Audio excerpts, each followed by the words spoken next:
Rover SD1 3500 Vanden Plas Road Test. The Rover South Dakota 1 is an increasingly appreciated classic despite its flaws. We take to the road to see why this top-of-the-range Rover 3500 Vanden Plas must be one of the very last South Dakota 1s to come off the line at Solihull before production moved to Cowley.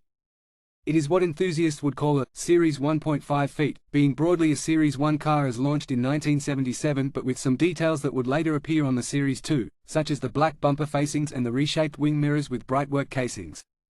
Of course, the Vanden Plas spec was itself a rather late addition, being introduced in 1980 and bringing with it the dark grey alloy wheels as well as an extensive options list. Despite the lifting of the model's image and its values in recent years, it's still rare to encounter a fully restored Rover SD1. But this one is such a car, having been previously owned by a well-known collector of BL cars and rebuilt by members of the Rover South Dakota 1 Club.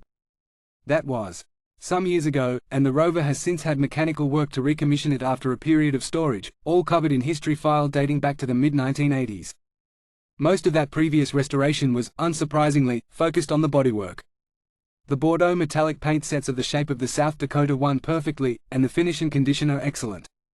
There's some orange peel on the bonnet and doors and perhaps the shine isn't as deep or as lustrous as it could be, but it's certainly better than many a factory job. So are the panel gaps, which are tight and even throughout. There is no sign of rust in any of the classic South Dakota 1 spots, with the sills, doors, inner wings, valances, rear wings, and sunroof surrounds all clean. New carpets, retrimmed front seats and some replacement interior trim and dashboard molds were all fitted as part of the restoration, which is good to know given how fragile South Dakota 1 trim could be. The oatmeal leather seats are still in essentially new condition, and are wonderfully soft and comfortable to sit in. The fact that so much of the interior trim is of non-matching shades just adds to the 1970s BL charm, but it's all there and in good condition, from the slightly squared-off steering to the famous potted instruments.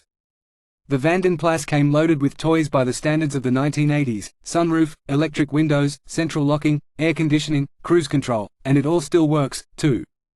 This South Dakota 1 is one of the last of carb-fed V8s before the arrival of the EFI models. All the paintwork in the engine bay matches the condition of the exterior and it all looks like an honest 80,000-mile car. The rocker covers are still smartly painted and have their Rover stickers, the radiator core is in good condition and both the cold air intake trunks, which often go missing over the years, are still there. The recommissioning work last year totaled over £8,000 and included a new steering rack and power steering pipes, new front brakes, a stainless steel exhaust and new tires. The 3-speed Borg-Warner gearbox was also overhauled a few years ago. This is an amazingly relaxed way to travel. You're almost float, rather than sit, on the big leather seats. The V8 starts easily after juggling the flimsy-feeling choke lever in the center console and pulls strongly from tickover with only a refined burble and a bit of fan noise. The automatic gearbox shifts almost imperceptibly from first to second as soon as you're on the move. The power steering is light and smooth, requiring only limited effort on that distinctive, squircular, wheel. On a straighter, more open bit of road the Rover picked up speed in an entirely unflustered fashion and maintained a supple but well-controlled and silent ride. Rover 3500 Vanden Plas. Our verdict: the South Dakota 1 always deserved better than it got, a brilliant design let down by sloppy execution. But it's increasingly appreciated now, with the mix of classic rear-wheel drive carb-fed V8 character and 1970s futuristic design more appealing than ever.